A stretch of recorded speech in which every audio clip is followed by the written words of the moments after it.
Green is all about ramping, but if you think the best way to ramp is just slamming down Rampant Growth or Nature's Law, you're missing out on some insane game-breaking strategies. Today, I'll show you 5 powerful ways to ramp in green that go way beyond your average mana fixing. Sure, we all know the staple cards like Rampant Growth, Free Visits or Nature's Law. They're a classic way of go ahead with lands, but what if I told you there are times when those cards just aren't the best choice? Let's break down 5 different ways to ramp in green that will leave your opponents in the dust. Number 1.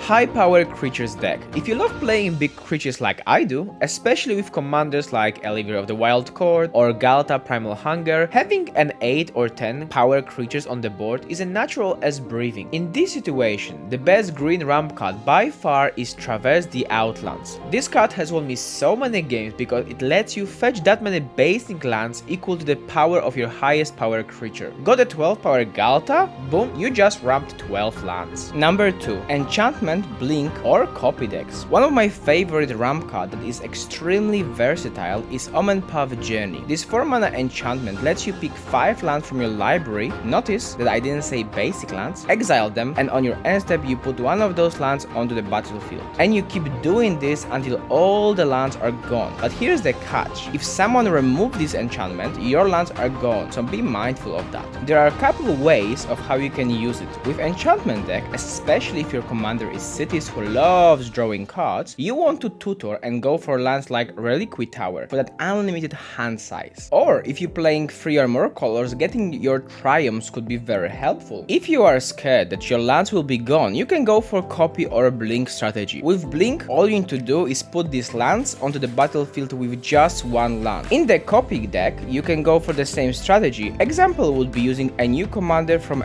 Drift set, Saheeli the Radiant Creator, which allows you to copy this enchantment for 1 turn and also imitate the Blink deck. Number 3. Activate abilities and expels. If you're a fan of using activate abilities like with Agatha of the Vile Cauldron or Bristly, or love casting massive expels, then you want to abuse mana doublers such as Mana Reflection or Zendikar Resurgent. It's worth to mention that there are also 2 green cards that can triple your mana such as Nyxbloom Ancient and Virtue of Strength. So being able to double your mana allows you to activate those abilities multiple times in a single turn, giving you a huge advantage over your opponents. On the other hand, I don't need to mention what expels could do, from getting you massive hard advantage to bringing nasty creatures to the battlefield to destroying cards you just don't like. Number 4. Aura Ramp. This one's my personal favorite, cheap Aura Ramp. Most people use cards like Parsi because they are cheap and efficient way of going ahead. Like you're paying 2 mana and you have 1 land extra every single turn. So why not use both and be even more efficient? 1 mana for Utopia Scroll or Wild Growth. These enchantments can get you ahead of everyone else for almost nothing.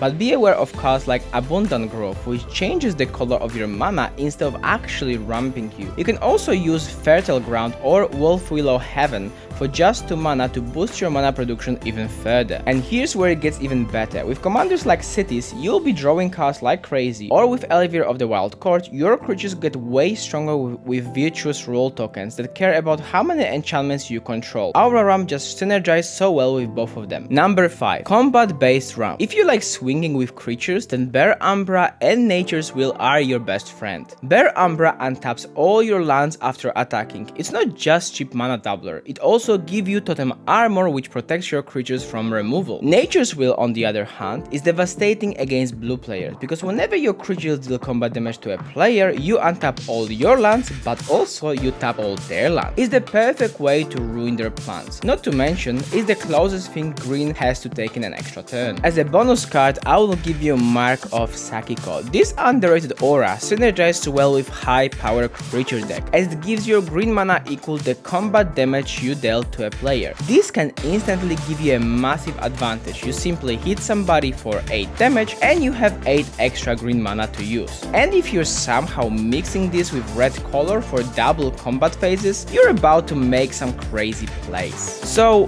which one is your favorite way to ramp in green? Let me know in the comments below. And if you enjoyed this breakdown, don't forget to subscribe for more insane MTG strategies.